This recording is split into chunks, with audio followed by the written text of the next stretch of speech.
El grupo de amigos, reunido en la quinta de Mateo en el Tigre, se refugiaba del solazo bajo la sombra de un viejo ombú. La cerveza helada corría como un río, el asado ya había sido devorado y el partido de fútbol 5 había terminado. Había llegado esa fase perezosa y relajada del día de campo, cuando las conversaciones se vuelven más suaves y las risas más sonoras.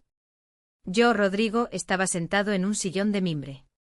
Bebía mi cerveza con calma, observando a mi esposa. Valeria, riendo, le contaba algo con mucho entusiasmo a Laura, la esposa de mi amigo Sergio. Era hermosa incluso en ese momento, acalorada por el sol, con su cabello rubio alborotado, era el centro de atención de todos. 10 años de matrimonio, 2 hijos. Ahora los niños estaban con mis suegros en Mar del Plata, dándonos este raro fin de semana para nosotros. Sonreí para mis adentros. Era feliz, de verdad. Tenía un excelente trabajo en una empresa de software, una esposa maravillosa, hijos sanos. ¿Qué más se puede pedir para ser completamente feliz? Rodri, ¿podrías traer más hielo? La voz de Mateo, el anfitrión, me sacó de mis pensamientos. Mateo era mi polo opuesto, ruidoso, siempre el centro de atención, dueño de una pequeña pero exitosa constructora. Se acercó a la mesa. Su mano, como por casualidad, se posó en el hombro de Valeria y se quedó allí demasiado tiempo. Claro, ahora traigo. Me levanté y caminé hacia la cocina exterior. Algo me arañó por dentro, una sensación desagradable. Una astilla fina y molesta. Vi cómo Mateo se inclinaba hacia Valeria. Le susurró algo al oído. Ella se rió y le dio una palmadita suave en el brazo. Un gesto demasiado íntimo para ser solo amigos. O quizás solo era mi imaginación. Tal vez el alcohol me estaba volviendo demasiado paranoico. Papá, mamá, llamamos para decir que está todo bien. Escuché en el teléfono la voz de mi hija mayor, Lucía. Justo había vuelto con el hielo y me aparté para hablar. Hola, mi amor. ¿Cómo andan? ¿No están volviendo locos a los abuelos? No. El abuelo me enseñó a pescar, y Tommy se comió 3 medialunas enteras. No pude evitar sonreír. ¡Qué bien, campeones! Ya pronto vamos para allá. Los amo. Terminé la llamada y volví con el grupo, pero algo había cambiado sutilmente. En la mesa faltaban 2 personas, Valeria y Mateo. ¿Y los demás? Le pregunté a Sergio, estaba abriendo otra botella de cerveza. Mateo fue a revisar el motor de la lancha. Dice que algo no funciona bien. Y Valeria parece que fue con él. Quería ayudar. Sergio se encogió de hombros y tomó un sorbo. Ya conoces a tu Valeria. Le encanta meter la nariz en todo. Valeria, que no distingue un carburador de una batería. La astilla dentro de mí se convirtió instantáneamente en un clavo al rojo vivo. En silencio, dejé mi vaso sobre la mesa. Voy a caminar un poco hasta el río, dije, tratando de que mi voz sonara lo más despreocupada posible. Seguí el sendero pisoteado que llevaba al pequeño muelle de madera. El río Paraná brillaba bajo el sol radiante. La lancha de Mateo estaba amarrada a la orilla. Estaba vacía. Reinaba el silencio. Solo el canto de los pájaros y el suave chapoteo del agua contra los pilotes. Caminé por la orilla, mirando con atención entre los densos juncos. Y entonces los oí. Primero, una risa femenina ahogada. Reconocería esa risa entre 1000. Y luego una voz masculina, baja y persuasiva. Mi corazón se detuvo y al segundo siguiente, empezó a latir con una furia descontrolada en mi pecho. Di unos pasos hacia un lado, apartando con decisión los tallos rígidos. La escena que se reveló ante mí fue tan banal que resultaba nauseabunda, y por eso mismo aún más repugnante. Sobre un tronco caído, bien escondidos de las miradas curiosas, estaba sentado Mateo. Y sobre sus rodillas, de espaldas a mí, estaba mi Valeria. Su vestido de verano estaba subido. Las manos de Mateo recorrían su cuerpo sin pudor alguno. Se besaban con avidez, suciamente, como adolescentes ladrones. El tiempo se detuvo para mí. Todo mi mundo feliz, cuidadosamente construido, se derrumbó en ese preciso instante. Se hizo añicos en 1.000.000 de fragmentos afilados. Un zumbido llenó mis oídos. No sentía dolor ni ofensa, solo un vacío frío y resonante. Ese vacío se llenó rápidamente de una furia ciega. Salí de entre los juncos. No me vieron de inmediato. Solo cuando mi sombra cayó sobre ellos, Valeria se giró, asustada. Sus ojos se abrieron de par en par por el terror. Se levantó de un salto, tratando de arreglarse el vestido torpemente. Mateo también se puso de pie. En su rostro se congeló una estúpida mezcla de miedo y desconcierto. Rodrigo, no es lo que piensas, balbuceó Valeria, tropezando con las palabras. Yo permanecí en silencio. Miré directamente a Mateo. Él intentó dar un paso atrás. Che, amigo, hablemos, empezó a decir, levantando las manos. No respondí. Di un paso rápido hacia adelante. Mi puño, como un martillo pesado, se estrelló contra su mandíbula. Se escuchó un crujido repugnante. Mateo se desplomó en el suelo sin un sonido, como un saco de papas. Valeria soltó un chillido. Rodrigo, no, por favor, para. Me volví lentamente hacia ella. En sus ojos chapoteaba un miedo animal. Retrocedía, directamente hacia el agua. Tú no entendiste nada. Él solo. Cállate, dije con un tono helado. Cállate. Me acerqué a ella. Cerró los ojos con fuerza, esperando instintivamente un golpe. Pero simplemente la agarré por el hombro y la empujé con fuerza. Valeria perdió el equilibrio. Con un fuerte chapuzón, cayó al agua fría del río. Salió a la superficie escupiendo agua y tosiendo, sin entender qué había pasado. Refrescate, basura, le espeté con un desprecio glacial. Me di la vuelta y me fui sin mirar atrás. Saqué mi teléfono, marqué el número de un remis. Con voz clara y totalmente serena, dicté la dirección de la quinta. Mientras caminaba hacia el portón, un plan ya comenzaba a formarse en mi cabeza. Frío, cruel y a su manera, hermoso en su perfección. Sin gritos, sin histeria, solo puro cálculo. La venganza se serviría fría. Muy fría. El auto volaba por la autopista, alejándome de mi vida pasada. Miraba por la ventana los árboles que pasaban, pero no los veía. Ante mis ojos se repetía la misma imagen asquerosa. La rabia dio paso gradualmente a una calma cristalina y helada. No iba a sufrir, iba a actuar. En casa, lo primero que hice fue ir al dormitorio. Abrí el armario, agarré toda la ropa de Valeria, vestidos, blusas, lencería cara, y la arrojé sin piedad en grandes bolsas de basura. Luego recorrí todo el apartamento, recogiendo metódicamente todo lo que me recordaba a ella, sus fotos en marcos, sus regalos, su taza favorita con una inscripción tonta. Todo fue a parar a las mismas bolsas. El apartamento se volvió instantáneamente vacío, frío y desolado. Me senté frente a la computadora. El trabajo siempre había sido mi refugio, mi fortaleza. Abrí los archivos de trabajo, pero mis pensamientos estaban en otra parte. Empecé a buscar.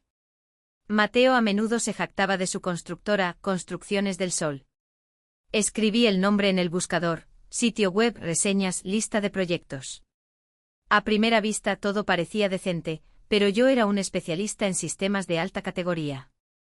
Sabía dónde y cómo buscar. Un par de horas después, ya estaba estudiando información de foros profesionales cerrados para constructores.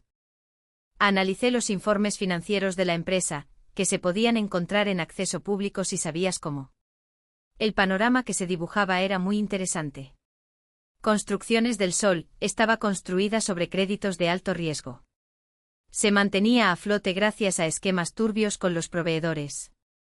Un golpe preciso y fuerte y ese castillo de naipes se derrumbaría. Al día siguiente estaba sentado en la oficina del mejor abogado de divorcios de la ciudad. Su apellido era muy apropiado, Serrano. El doctor Serrano era un hombre de unos 50 años con ojos cansados, pero increíblemente inteligentes. Escuchó mi breve relato en silencio sin interrumpir, solo haciendo anotaciones ocasionales en su libreta. Bien, señor Rodrigo, dijo cuando terminé. La situación es clara. Usted quiere el divorcio, la división de bienes y la custodia de los hijos. Es un procedimiento estándar. No exactamente, negué con la cabeza. Quiero más. Quiero que mi exesposa se quede sin nada. Y quiero que su amante también pague. Que pague con creces. Serrano se reclinó en su alto sillón de cuero. La venganza es una mala consejera en asuntos legales. Las emociones impiden evaluar la situación con claridad. No tengo emociones. Solo tengo un cálculo frío, dije con firmeza. Y estoy dispuesto a pagar. Y a pagar bien. No necesito solo un abogado, necesito un estratega. Puse sobre la mesa un fajo de impresiones que había preparado toda la noche. Los esquemas financieros de Construcciones del Sol, la lista de sus principales acreedores, información sobre varias transacciones dudosas. Serrano recorrió los documentos con la mirada. Sus cejas pobladas se arquearon. Interesante. Muy interesante. Permítame preguntar, ¿de dónde obtuvo esta información? Soy un buen especialista en mi campo, evadí la pregunta. Esta información es suficiente para darle un golpe serio a su negocio, pero necesito su ayuda para hacerlo de forma competente y para vincularlo legalmente a mi divorcio. Serrano se quedó pensativo un buen rato, tamborileando con su pluma sobre la mesa. Hay un plan, dijo finalmente. Un plan audaz y bastante arriesgado, pero si todo sale bien, será realmente hermoso. Haremos que su esposa destruya a su amante con sus propias manos. Sin querer, por supuesto. La primera llamada de Valeria llegó cuando salía de la oficina del abogado. Rechacé la llamada, luego otra y otra más. Los mensajes en el chat llovían uno tras otro. Rodrigo, perdóname. Fue un error terrible. Hablemos, te lo explicaré todo.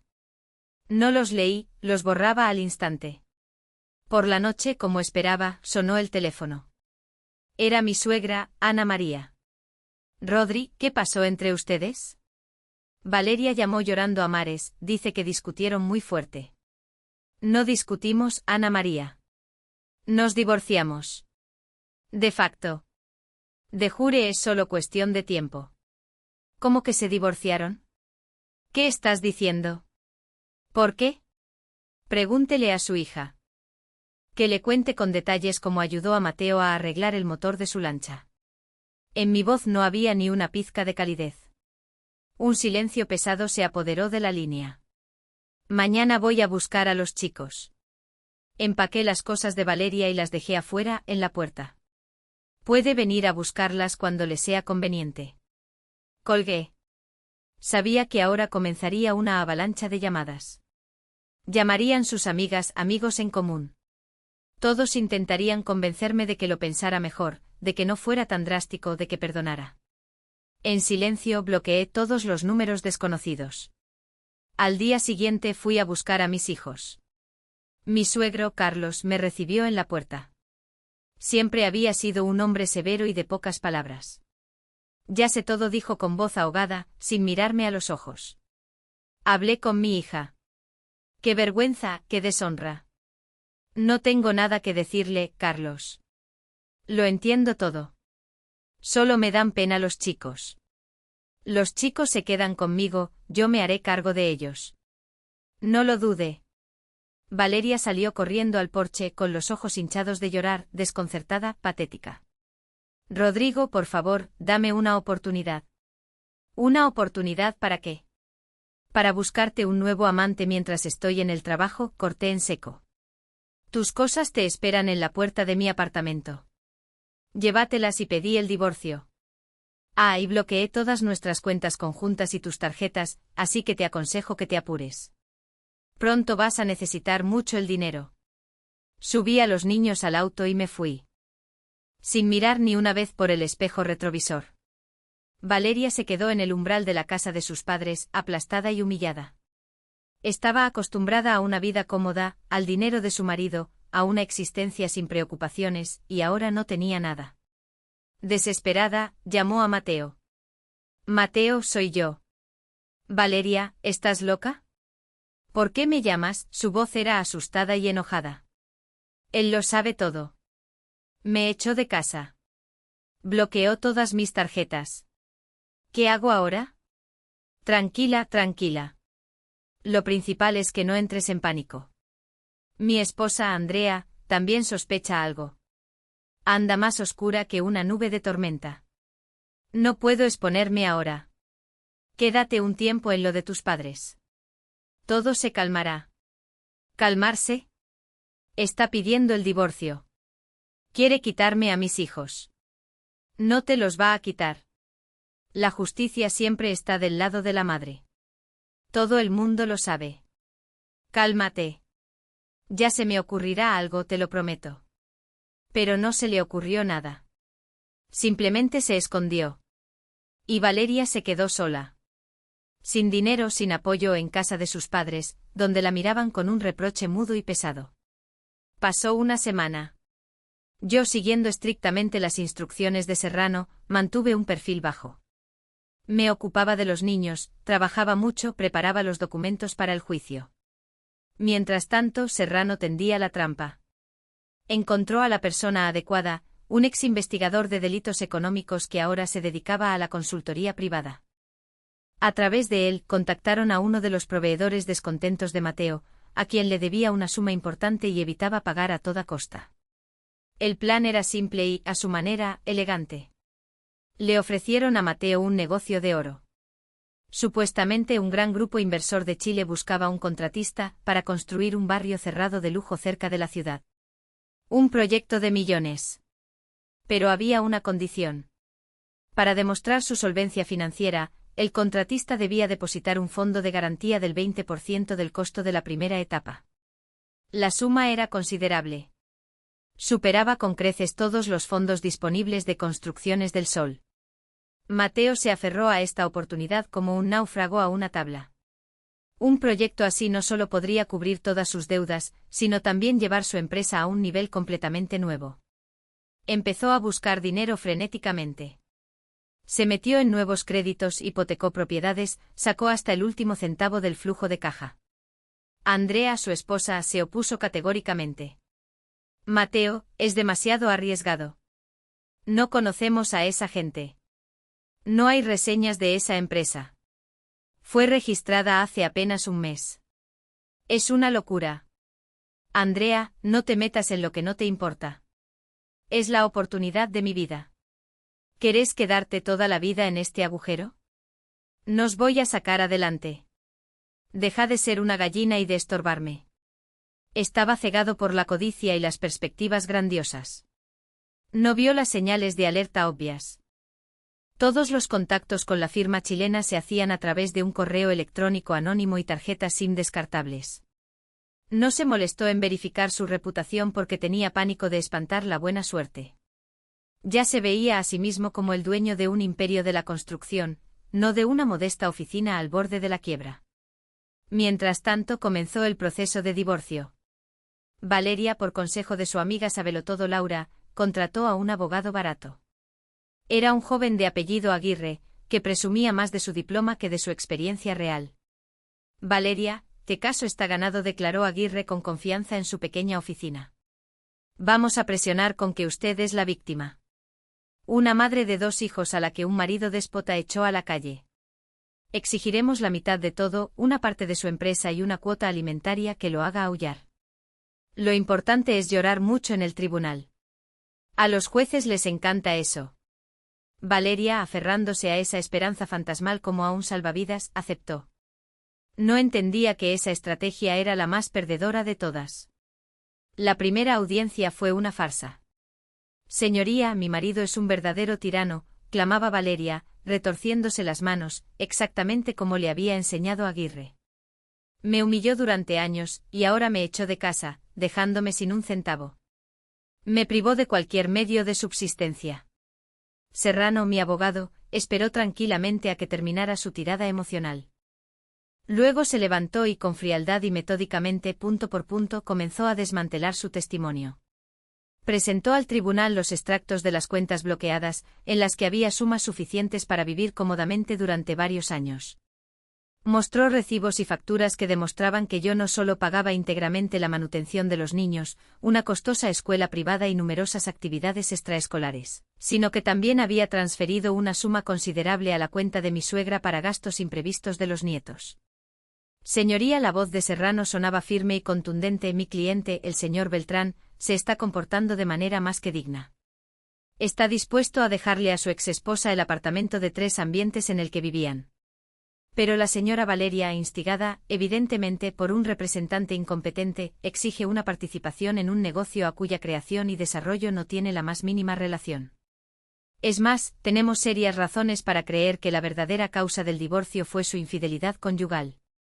El abogado Aguirre saltó de su asiento. Protestó. La vida personal de mi defendida no tiene nada que ver con la división de bienes. Sí que tiene, replicó Serrano con tono de acero, volviéndose hacia él. Puesto que el amante de la señora Beltrán es el señor Mateo Garay, quien, por una extraña coincidencia, es también competidor comercial de mi cliente. Y creemos que la señora Valeria, al mantener una relación íntima con el señor Garay, pudo haberle transferido información comercial confidencial, causando así un perjuicio directo al negocio de su marido. Fue un golpe bajo. Valeria palideció como el papel. Es una mentira descarada. Yo nunca. Serrano sonrió de forma apenas perceptible, depredadora. No lo afirmamos. Solo expresamos suposiciones fundadas. Pero para disipar todas las dudas y demostrar la honestidad cristalina de la señora Beltrán, solicitamos al tribunal que se requiera a las compañías de telefonía móvil un registro detallado de las llamadas y mensajes de texto entre la señora Valeria Beltrán y el señor Mateo Garay durante los últimos 6 meses. La jueza, una mujer mayor y estricta, miró atentamente a la pálida Valeria, y luego a su desconcertado abogado. Se hace lugar a la solicitud, dijo secamente. Valeria comprendió que había caído en una trampa perfectamente tendida. Su correspondencia con Mateo estaba llena no solo de declaraciones de amor. Estaban sus quejas sobre su marido tacaño, que no le daba dinero para un abrigo nuevo. Estaban las discusiones sobre mis ingresos y planes de trabajo. Era más que suficiente para crear en el tribunal la impresión deseada y dejarla en la peor posición posible. Después de la audiencia, con las manos temblorosas, volvió a marcar el número de Mateo. Mateo, es una catástrofe. Él lo sabe todo. Pidió en el juicio nuestros mensajes.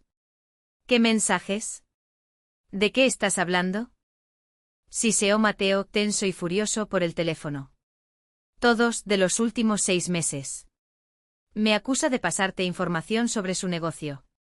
Me pueden acusar de espionaje industrial. Mateo se quedó helado. Si su esposa Andrea, cuyo padre era un coronel retirado con enormes contactos en la fiscalía, se enteraba de esto, su negocio del siglo se iría al diablo, y a él lo investigarían a fondo.